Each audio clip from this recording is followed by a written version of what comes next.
Bien, chicos y chicas, esta es la última clase de esta unidad 8, o sea, esta unidad 2, ¿cierto? Es la clase 8, donde estamos em, exponiendo durante toda esta unidad. Lo que tratamos de hacer es justamente exponer un montón de problemas, características y utopías que surgen en torno a los principales problemas de la ciudad contemporánea, o bueno, de la ciudad más bien de la segunda mitad del siglo XX. Hoy día la ciudad es un poquito distinta, es, por así decirlo, más compleja aún que lo que estamos viendo en estos contenidos, pero este es el último de los temas.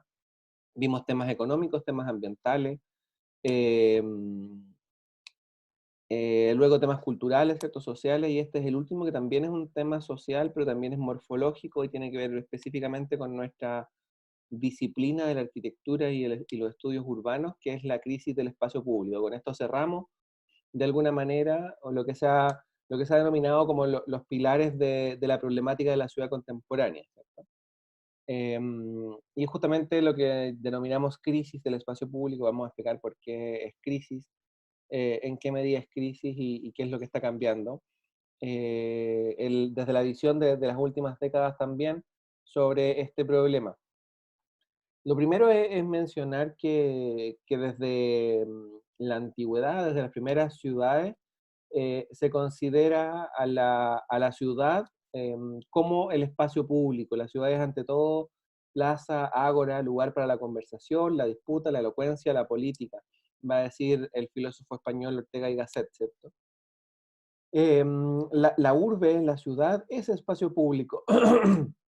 No es, bueno, también contiene casas, edificios, fachadas, pero en verdad la ciudad es el espacio donde nos encontramos y donde la propiedad privada desaparece, donde hay propiedad, bueno, en la sociedad contemporánea van a haber como distintos grados de propiedad.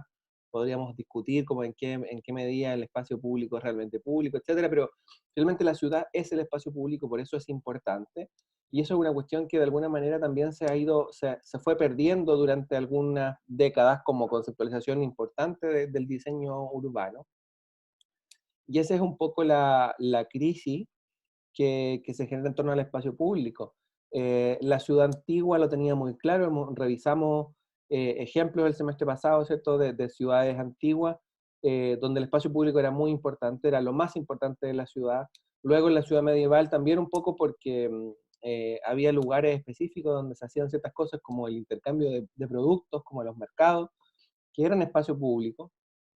Eh, Em, en otras culturas también el espacio público era la parte donde se discutían las decisiones de la ciudad, etcétera, etcétera. Eso se fue abandonando como idea y el espacio público empezó a ser también objeto de privatización, pero también objeto de olvido por parte de los y las urbanistas.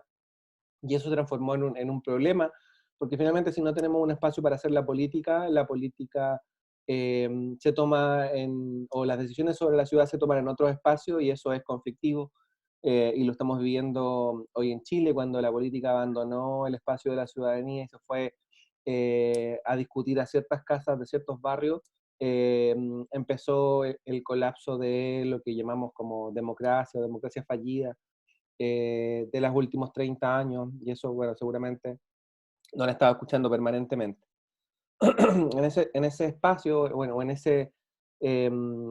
esa nueva consideración, hay que mencionar también que justamente el espacio público tiene muchas dimensiones que son muy importantes para la vida en sociedad. Desde la antigüedad, el espacio público se consideró también una especie de arte. Ahí estaban las principales obras de arte de la antigüedad, y el espacio público era muy, muy diseñado, sobre todo en algunas épocas eh, de la arquitectura. Era casi más importante ornamentar el espacio público que ornamentar los interiores. Y eso fue muy importante. Por otro lado, también desde hace muchos siglos, la economía se desarrolla en el espacio público, ¿cierto? La economía se desarrolla eh, justamente en la aglomeración de personas, en los mercados, en los locales comerciales que tienen su fachada hacia un espacio público visible, que les permite mostrar las vitrinas, ¿cierto? Y que la gente se interese por ciertos productos y entre esos locales. eso también es una cuestión que se fue perdiendo, ¿cierto? Nos fuimos a el consumo o el comercio se fue a encerrar a unas cajas en la periferia, llamadas supermercados, ¿cierto? Que se cerraban hacia el exterior y que generaban un impacto gigante, que todavía generan, ¿cierto? Si uno piensa en los supermercados de comunas como Puente Alto, La Florida, Maipú, Cerrillos, etcétera, son cajas absolutamente herméticas, donde lo único que importa son los productos, la ciudad no es importante, y además están rodeados por una cantidad de estacionamientos que generan un impacto, o sea, pasar de noche en torno a un comercio como un supermercado es altamente peligroso, versus lo que sucedía antes, que era como barrios comerciales donde uno iba y de noche era relativamente seguro porque las mismas mamparas iluminaban el espacio público. Eh, entonces, eso también se fue perdiendo.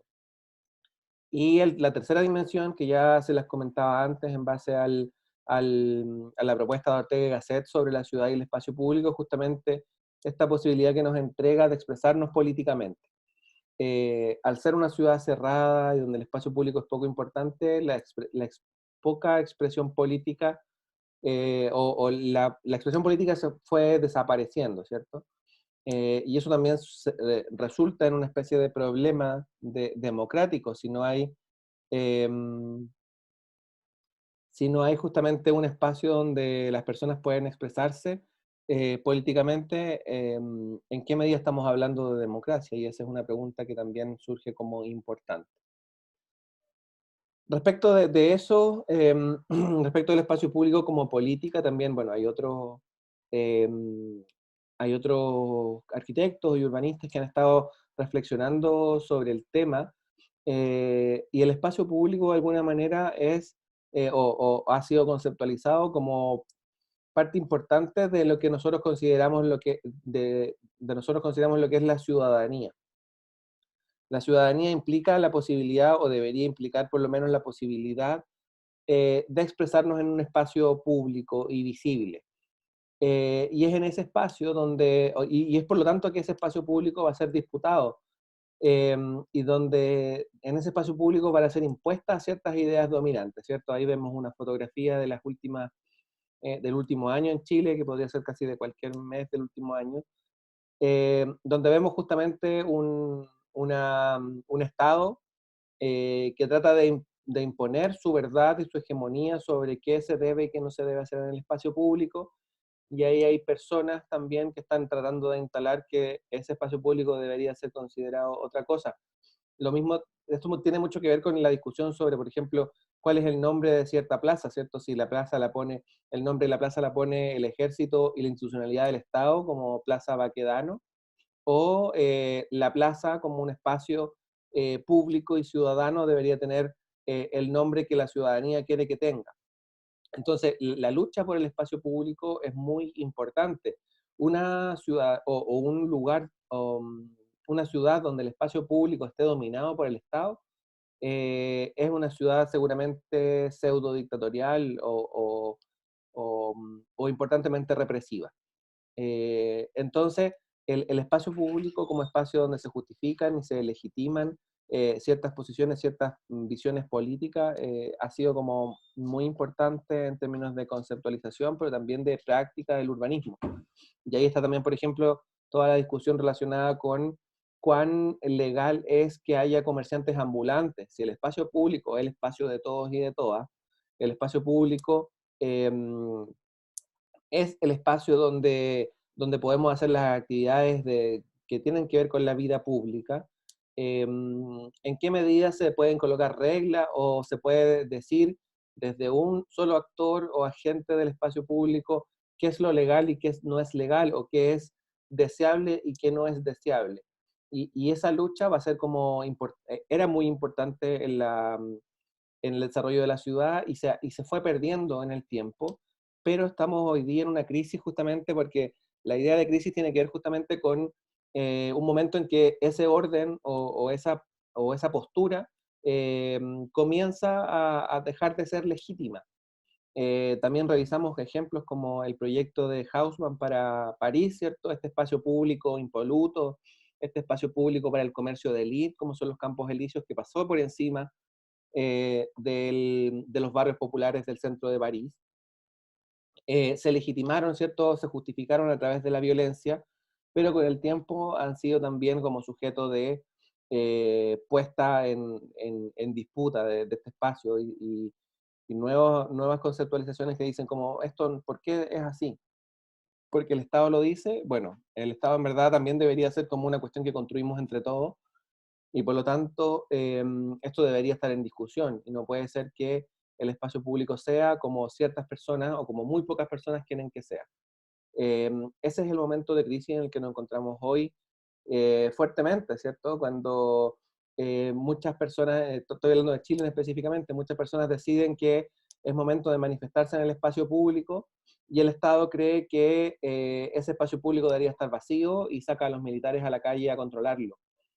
Eh, Todo eso sucede en esta plataforma que llamamos espacio público y por eso es tan importante y por eso consideramos de que está en crisis.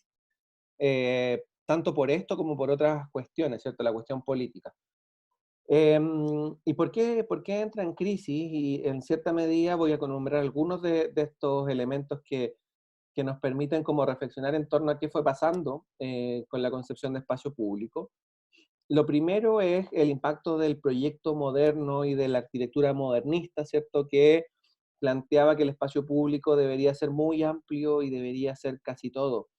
Ahí vemos, por ejemplo, una comparación entre el espacio público que dejaban em, las manzanas y las viviendas en París, en Nueva York y en Barcelona, versus, esto está a la misma escala, espacio público que proponía las villas de Le Corbusier y que fueron replicadas después en lugares como Brasilia. O sea, se dan cuenta, el espacio público abordable por un ser humano, a escala humana, por así decirlo, tiene estas dimensiones, incluso pudiese ser bastante pequeño porque es un lugar donde se encuentra, en verdad, este tipo de manzanas generan espacio público bastante decente, versus esto. Hay tal preocupación en el proyecto modernista por el espacio público que termina por desescalarse y no ser apropiable por las personas, y eso terminó siendo un problema en casi todos los proyectos modernistas. Este es el espacio público en Brasilia. ¿Es posible expresar una opinión política en este espacio? Se supone que es el espacio público que acompaña al Congreso y a los ministerios y a la Casa de Gobierno en Brasil, y esta es la imagen. ¿Es posible expresarse ahí y que eso tenga sentido? Eso fue lo que empezó a quedar en evidencia con estos proyectos. Este es el espacio público que en cierta medida está dentro de un edificio, esto es la Villa Portales en Estación Central. Había cierto espacio público, estos son viviendas, ¿cierto? Esto no es ningún equipamiento público, estas son viviendas que están acá, y este es el espacio público que las acompaña, es como un pasillo que parece ser un espacio público bastante deseable, e incluso como tiene las dimensiones para ser como bastante apropiable, pero acompañado a este espacio público había este nivel de explanadas gigantescas que eran imposibles de apropiarse, imposibles de ser aprovechadas por las personas, pero sí fueron aprovechadas por los tanques y las tanquetas en el gobierno militar. Ese es el nivel de brutalidad del que estamos como discutiendo, ¿cierto? La Unidad Nacional Portales bueno, es un conjunto todavía de clase media. En los años 70 era principalmente habitado por empleados particulares, empleados estatales, muchos de ellos asociados al gobierno de Salvador Allende, bueno, también de los gobiernos anteriores, porque es un proyecto bastante demócrata cristiano, ¿cierto? Diseñado por arquitectos militantes del Partido Demócrata Cristiano, eh, y que tenía este nivel de espacios públicos en los años 70, lo que permitió que fuese muy fácilmente rodeado por los militares. Era un espacio más bien que estaba, o sea, evidentemente no estaba pensado para eso, pero fue más fácilmente ocupado por tanques que por personas. Y eso es un problema del espacio público, eso es la crisis de la que estamos viviendo. Y bueno, también otro ejemplo, este caso, el caso de las Torres San Borja, lo habíamos discutido antes cuando hablamos de los problemas del movimiento moderno, es justamente este tipo de cosas, la separación, el exceso de espacio público al que llega al absurdo, y cuando se llega al absurdo, en verdad desaparecen las actividades que son propiamente tales. La densidad de este tipo de conjuntos residenciales no permitía que estos espacios públicos fueran usados para lo que podrían haber sido, ¿cierto? para el intercambio de opinión, para conocer a los vecinos y un montón de otras posibilidades que debería entregar en el espacio público, que no solamente por la falta, sino que también por el exceso puede terminar por no funcionar. Y así fueron abandonadas, bueno, también por otras cosas, ¿cierto? Porque durante el gobierno militar no era incentivada la participación ciudadana y conocerse entre los vecinos, y eso duró hasta hace muy poco. ¿Cierto? Los gobiernos de la concertación siguieron manteniendo este modelo de poca participación ciudadana, donde la vida en comunidad tenía poca importancia. Entonces fueron espacios abandonados durante muchas décadas. En ese mismo contexto, ¿cierto? Empezaron a aparecer distintas utopías y los arquitectos y los urbanistas empezaron a pensar en otro tipo de cuestiones, sobre todo en el desarrollo tecnológico o en las posibilidades del desarrollo tecnológico. E incluso las utopías empezaron a perder la perspectiva sobre la importancia del espacio público. En este sentido aparece, por ejemplo, Archigram. Me imagino que ustedes ya la cuestión más conceptual respecto de qué proponían estos arquitectos ingleses, lo van a ver en otros cursos, pero me interesa contextualizar, ¿cierto? Todavía en el mundo un, una predominancia del abandono del espacio público, de la puesta en crisis del espacio público, y la gente o los colectivos más utópicos, ¿cierto? Estaban pensando en otras cosas y no pensaban en el espacio público. En este caso, lo que interesaba a Arkin eran las estructuras, los modelos plegables, cápsulas habitables, disposiciones telescópicas, un montón de elementos que en verdad, si ustedes se fijan, lo menos importante es el espacio público o la plataforma del primer piso que permitiría a los ciudadanos de este tipo de construcciones y edificios encontrarse y, bueno, desarrollar todas las actividades que estuvimos hablando para las que son importantes en el espacio público.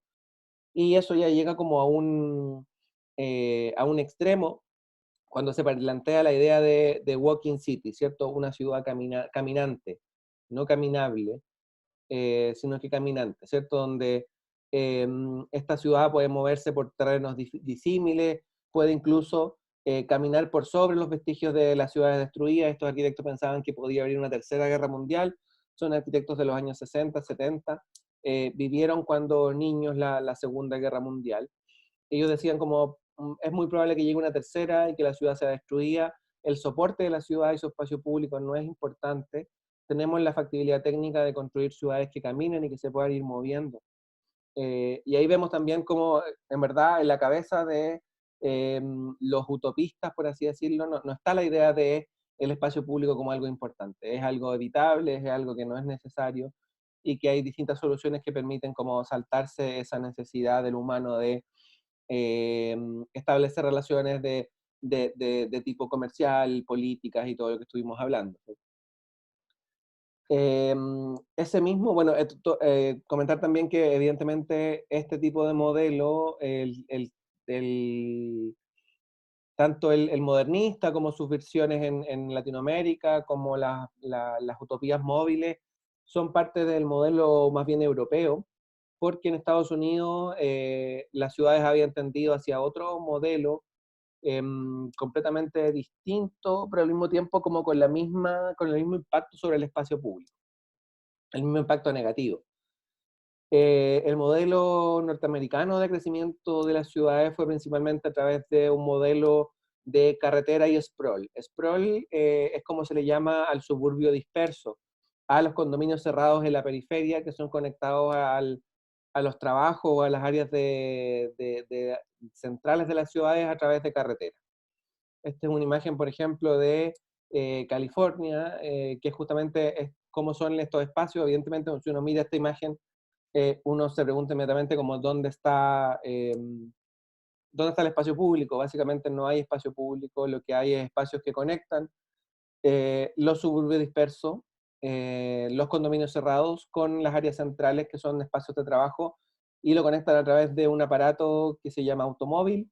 Entonces las ciudades son para los automóviles.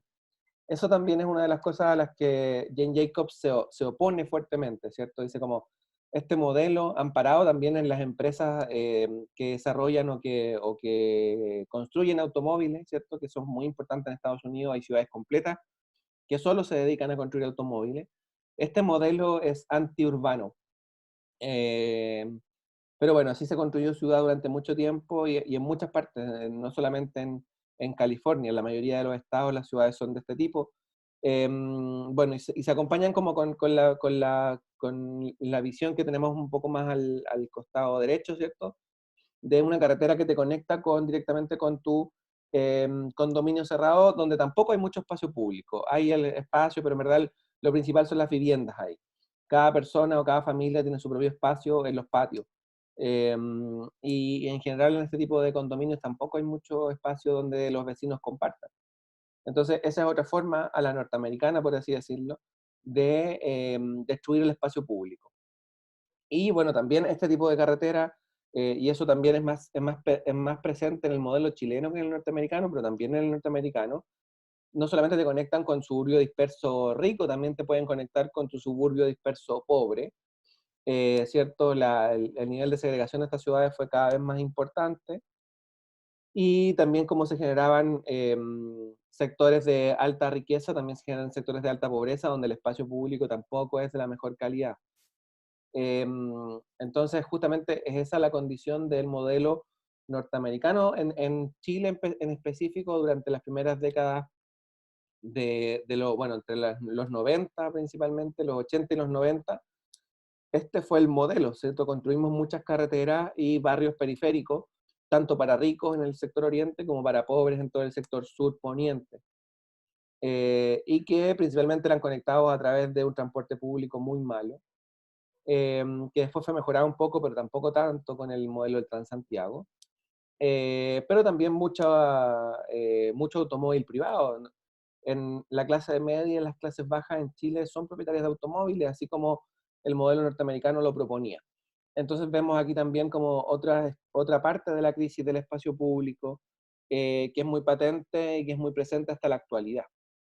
Entonces, en ese, en ese contexto, esa es la crisis del espacio público, y en ese contexto surgen propuestas en contra eh, de este olvido por parte de los arquitectos y de las arquitectas, de los urbanistas del espacio público. Hay un autor que nos gusta citar bastante, que es más bien contemporáneo, pero más bien es una continuidad de Jane Jacobs, que se llama Jan Gehl. Es un arquitecto nórdico que plantea justamente que las ciudades deberían volver a incluir la dimensión humana como parte importante de los aspectos relacionados con la planificación de la ciudad. Sobre todo con el objetivo de lograr ciudades vitales, sostenibles, seguras y sanas, y no seguir arrastrando los modelos, tanto el europeo como el norteamericano, que generan bastantes problemas y crisis de espacio público.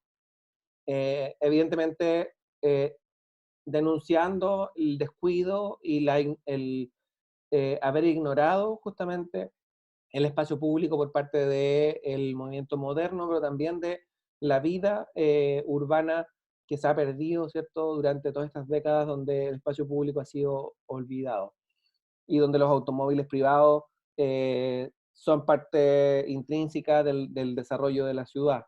Básicamente va a decir, las ciudades de hoy están hechas para los automóviles, no para las personas, y lo exponen fotografías como esta, donde los automóviles tienen su espacio y el espacio para caminar, por ejemplo, para que caminen las personas es bastante mínimo. Entonces plantea algunos conceptos que son bien interesantes respecto de movilidad y ciudad. Movilidad entendida como el sistema en que las personas se mueven, o la forma en que las personas se mueven, más allá de un sistema de transporte en específico, sino que la movilidad entendida como un concepto más amplio. El primero de estos conceptos es la demanda inducida, que es relativamente nuevo para los estudios urbanos, y no es de Jan Gehl, pero él lo pone también en valor y dice que es bastante importante. La demanda inducida por transporte es la idea de que si yo construyo una carretera, lo que estoy haciendo no es disminuir la cantidad de automóviles que va a haber y que esto se mueva más rápido. Eso va a generar una demanda inducida de ese tipo de infraestructura, y lo que va a pasar es que van a llegar más automóviles. Y si yo construyo una nueva pista de carretera, van a llegar más automóviles. Y así vamos eh, construyendo una ciudad cada vez menos humana. Más calles generan más automóviles, no menos. Esa es la idea también, la analogía muy clara es como si nosotros estamos engordando, ¿cierto? Y estamos siendo cada vez menos sanos por engordar.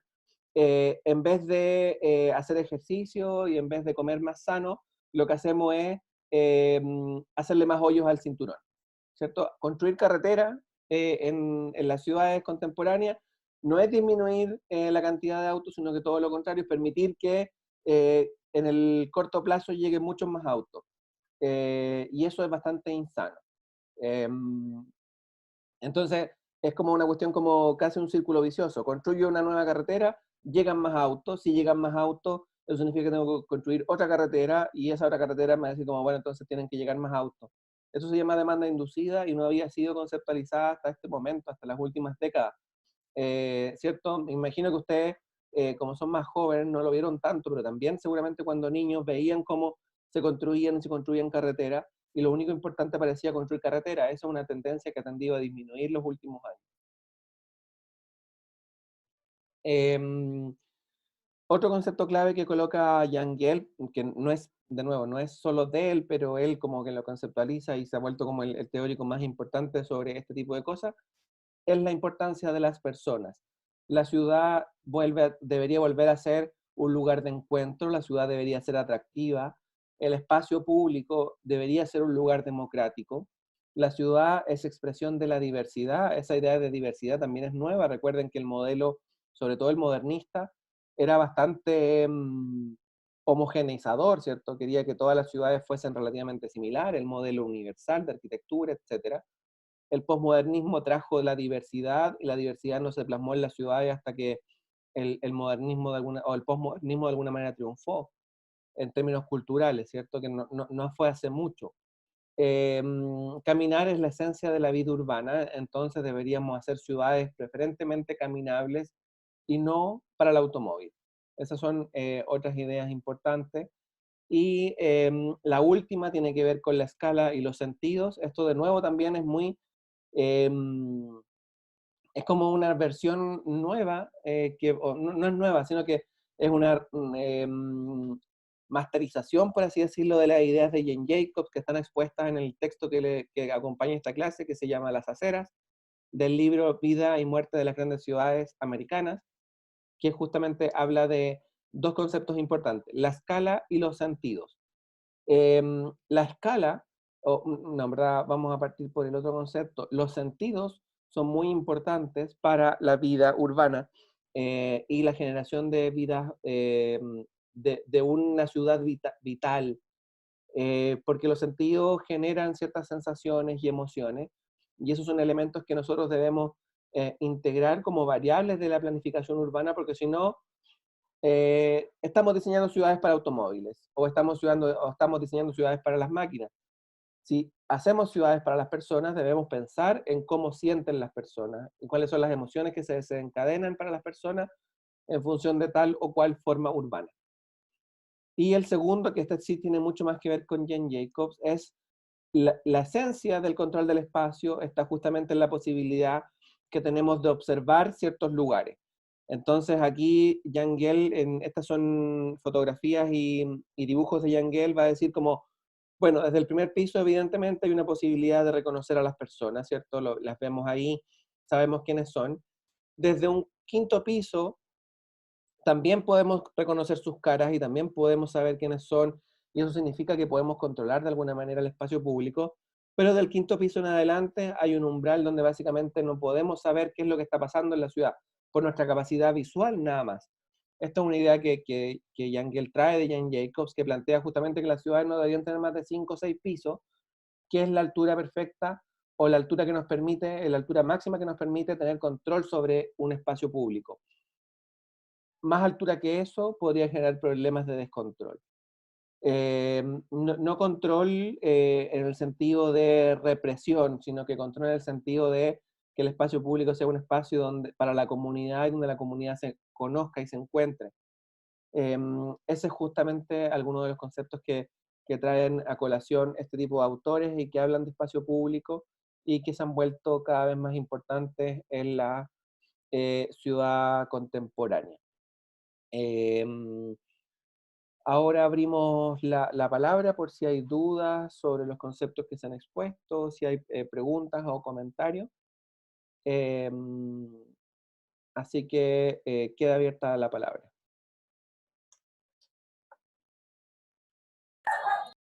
Profe, Ujú, yo tengo como una pregunta que igual he revisado en hartos lugares y como que siempre es una respuesta un poco indecisa.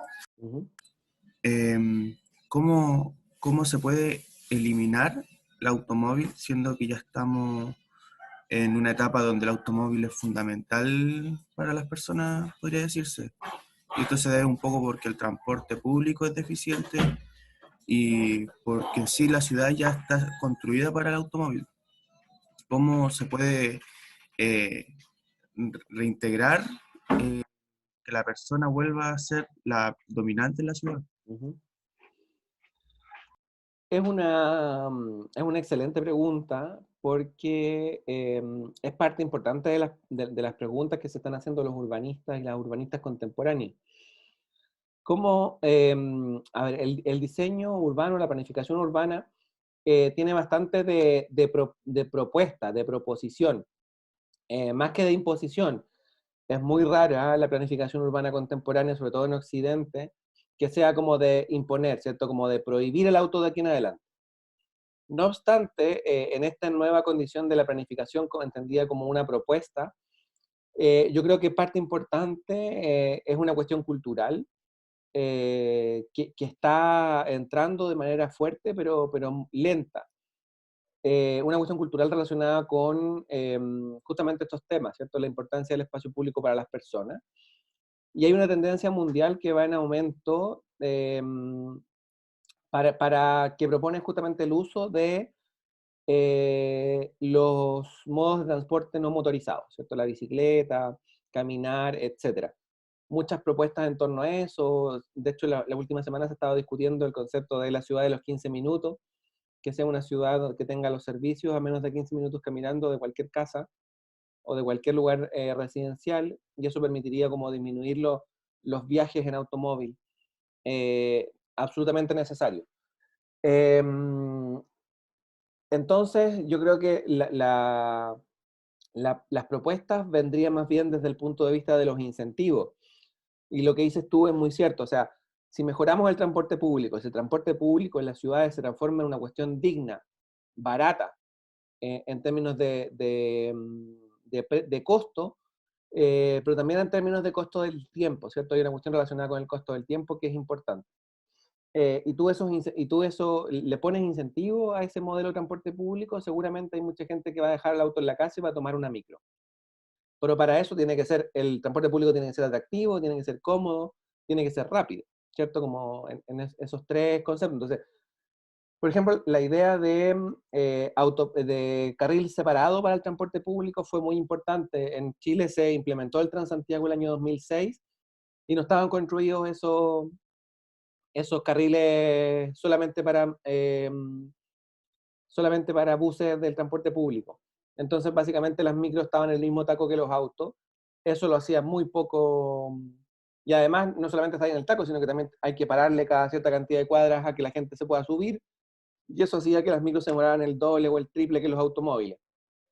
Si la planificación urbana que plantea es absolutamente la contraria y tienes un sistema de transporte muy eficiente, cómodo y barato, eh, y por otro lado, la infraestructura para los automóviles es deficitaria y te genera mucho taco, seguramente hay mucha gente que se va a cambiar al transporte público. Otra medida es que los servicios estén más cerca de las personas. Estamos acostumbrados, sobre todo en Chile, esto es menos cierto en otras ciudades, en otras partes del mundo, a que los servicios están muy lejos. Entonces hay que tomar el auto para ir al supermercado, a pesar de que eh, hay supermercados generalmente en la periferia, pero otros servicios no existen. Los servicios públicos de cada comuna están en los centros, eh, y la mayoría de los trabajos y servicios están en el centro de la ciudad, no en el centro de la comuna. En ese sentido, si no acercamos los servicios a las personas y a los sectores residenciales, es muy difícil que la gente se baje del auto. En ese sentido, la idea que les comentaba antes de la ciudad de los 15 minutos podría ser muy interesante, pero eso implicaría que nuestra planificación urbana eh, y los planes que desarrollemos, ¿cierto? Como profesionales de la planificación, sean justamente llevar servicios a las áreas que están desprovistas de servicios. Que haya sectores comerciales, de servicios, incluso de trabajo, cerca de cada barrio residencial. Y de eso estamos bastante lejos también. Entonces yo creo que todo eso es una cuestión de incentivos positivos a la movilidad sustentable, eh, y que yo creo que es una cuestión que ha estado permeando por lo menos la cuestión académica de la planificación, no tanto la profesional, porque hay problemas evidentemente de recursos, porque todo esto es bastante caro. Pero se han estado haciendo cosas en ese sentido y yo creo que de todas maneras hemos estado mejorando respecto de décadas anteriores, en todo esto que yo les he estado mencionando, de cuáles podrían ser algunas de las ideas que pudiesen permitir un mejor espacio público y un mejor transporte, una mejor movilidad, con la idea de dejar atrás la necesidad del automóvil, porque muchas veces el problema era que necesitamos, el automóvil se transformó en una necesidad y eso no puede ser. Entonces, bueno, ahí hay como, lancé algunas ideas, no son las únicas, pero son las más importantes, ¿cierto? Que es como, ¿cómo hacemos que tomar un automóvil para hacer algunas de las cosas que tenemos que hacer eh, en la vida cotidiana? ¿Cómo hacemos que no sea necesario el uso del automóvil, sino que podamos hacerlo de otra manera? Yo creo que la gente prefiere otras maneras, pero necesita las condiciones para ello. O sea, si todos tuviésemos a 15 minutos servicios y comercio, seguramente iríamos caminando y no tomaríamos el automóvil. Si tuviésemos un transporte público rápido, preferente, ¿cierto? Como cómodo, seguramente usaríamos más transporte público, menos automóvil. Entonces, esos son como los incentivos que hay que colocar. Pero evidentemente también hay toda una... em, hay un modelo de desarrollo que usó por mucho tiempo la construcción de grandes infraestructuras para el automóvil como forma de crecimiento. Y eso también, bueno, Chile también es tremendo ejemplo para eso, porque finalmente, ¿qué sucedía cuando entrábamos en momentos de crisis económica, por ejemplo? El Estado salía a gastar en obras de infraestructura como carreteras. ¿Por qué? Porque eso genera trabajo de manera bastante rápida, ¿cierto? Un proyecto de infraestructura emplea a muchos hombres, sobre todo, también esa es la política tradicional de empleabilidad, ¿cierto? Colocar incentivos para que los hombres trabajen. Ponía a muchos hombres a trabajar en poco tiempo, construir como grandes infraestructuras de transporte. Eh, Mientras que desincentivar eso genera desempleo propiamente tal. Bueno, esa es una visión más bien tradicional de la planificación. Pero el modelo chileno de crecimiento ha estado basado en el hormigón y en las obras de infraestructura como fuertemente, parte importante del PIB está en infraestructura de este tipo. Entonces también sacarle al modelo de desarrollo esta parte que implica grandes obras eh, era un problema, pero bueno, es un problema cada vez menor, yo creo. Pero en los años 90, decirle al Estado como no construya más carreteras porque es negativo para la ciudad, era como, bueno, entonces tengo que eh, dejar sin trabajo a miles y miles de personas, y eso es un problema, evidentemente, para el modelo político, para el modelo de desarrollo. Profe, Ujú, eh, pensando un poco así, quizá es un poco absurdo inclusive, eh, anteriormente en clases pasadas mostraba cómo hubo un tiempo donde se reconstruyó o se replantearon modelos urbanísticos, ¿cierto? ujú. Pero para ello teníamos que como desmantelar lo que ya está hecho. Eh, un caso así de extremo es posible hoy en día, por ejemplo, en mismo Chile, Santiago, donde ya está todo bien constituido, por así decirlo. Yo creo que es difícil, pero es posible. Estamos en un momento en que hay muchas cosas que hay que construir desde cero, ¿cierto? Como a nivel institucional, a nivel de relaciones entre las personas. eh, Y bueno, en Chile no hay muchos ejemplos, pero en otros países hay carreteras que se están destruyendo y se están construyendo parques. O vías que fueron muy utilizadas en su momento, que hoy día están abandonadas y que se están transformando en espacio público. Está el ejemplo del Highland en Nueva York, que es más clásico, pero también en Shanghái, en ciudades chinas, en ciudades indias, donde el modelo de generación de infraestructura fue muy importante también para una etapa del crecimiento de esos países. Hoy día se están echando abajo, se están recuperando. Por ejemplo, hay un ejemplo en Seúl, en Corea, donde una mega carretera de como 4 niveles y no sé cuántos pisos y una tremenda obra de ingeniería, que además iba por sobre un río, el río estaba tapado por esta carretera, fue derribada para construir un parque que atraviesa la ciudad. Ese tipo de cosas están pasando en el mundo y yo creo que deberían empezar a pasar en Chile. De hecho, la gran obra de tipo carreteras que se estaba proponiendo para Santiago esos proyectos han sido abandonados preferentemente. Todavía no destruimos carreteras, pero muchos de los proyectos de carretera que estaban proponiéndose han sido más bien eliminados y no se van a construir. De hecho, el único proyecto de carretera actual que hay es justamente la completación de Américo Vespucio, y luego un montón de otras como proyectos de carretera como em, Avenida La Florida, ¿cierto? Que conecta como el área nororiente o sea, el área sur, el área, bueno, todo el oriente, ¿cierto? Desde Las Condes, ¿cierto? Yendo por Vespucio hasta Puente Alto por la parte de atrás. Eso estaba pensado como una carretera y ese proyecto finalmente se desechó. Estamos en ese punto donde ya estamos desechando los proyectos y yo creo que vamos a llegar a un punto en que nos vamos a dar cuenta que las carreteras son inútiles para los problemas que suponían solucionar, ¿cierto? Costanera Norte se suponía que solucionaba los tacos de entrada y salida del sector poniente de la capital, y eso ahora punta es imposible de transitar, los tacos son enormes, entonces no soluciona los problemas que estaban planteando, y hay que buscar soluciones nuevas.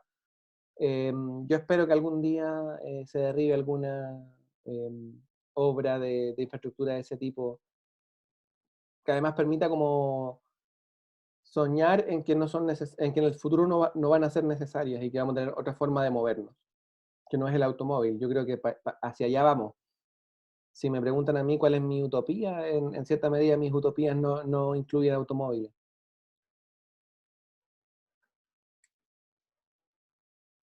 ¿Más preguntas o comentarios?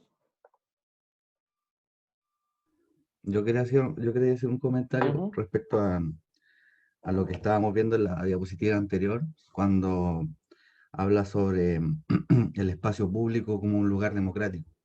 Entonces, lo que el profe aquí quiere decir con espacio público democrático es que en cierta medida este lugar se tiene que democratizar en función de quién lo usa. O sea, en la medida que la persona, nosotros los usuarios, nosotros como estudiantes, nosotros como miembros de una familia incluso, lo que hacemos es utilizar este espacio y al utilizarlo en colectividad lo democratizamos. ¿Por qué? Porque nos hacemos parte también del problema y podemos identificar qué cosas son las que están, por ejemplo, más débiles y cuáles no, cuáles se pueden fortalecer. Entonces esto siempre va a responder un poco a la experiencia en cuanto a espacios públicos.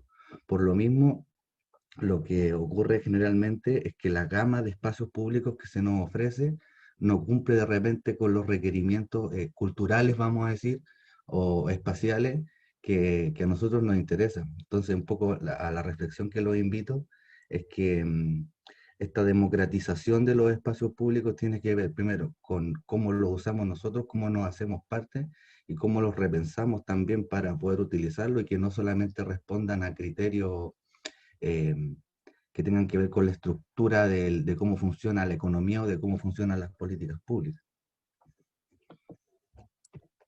Exactamente. Exactamente, eso es muy importante porque finalmente durante muchas décadas hemos estado pensando en el espacio público primero como un residuo de la planificación urbana, ¿cierto? Es como un poco lo que sobra. Y después como una estructura pensada principalmente desde el punto de vista económico, y no desde el punto de vista social, ni menos ambiental, ¿cierto? Como si la sociedad es importante o es poco importante en el espacio público que se diseñó durante mucho tiempo, estoy pensando en sectores como Bajos de Mena, eh, o incluso sectores del área central de la ciudad, ¿cierto? Imagínense desde el punto de vista ambiental, mucho menos importante.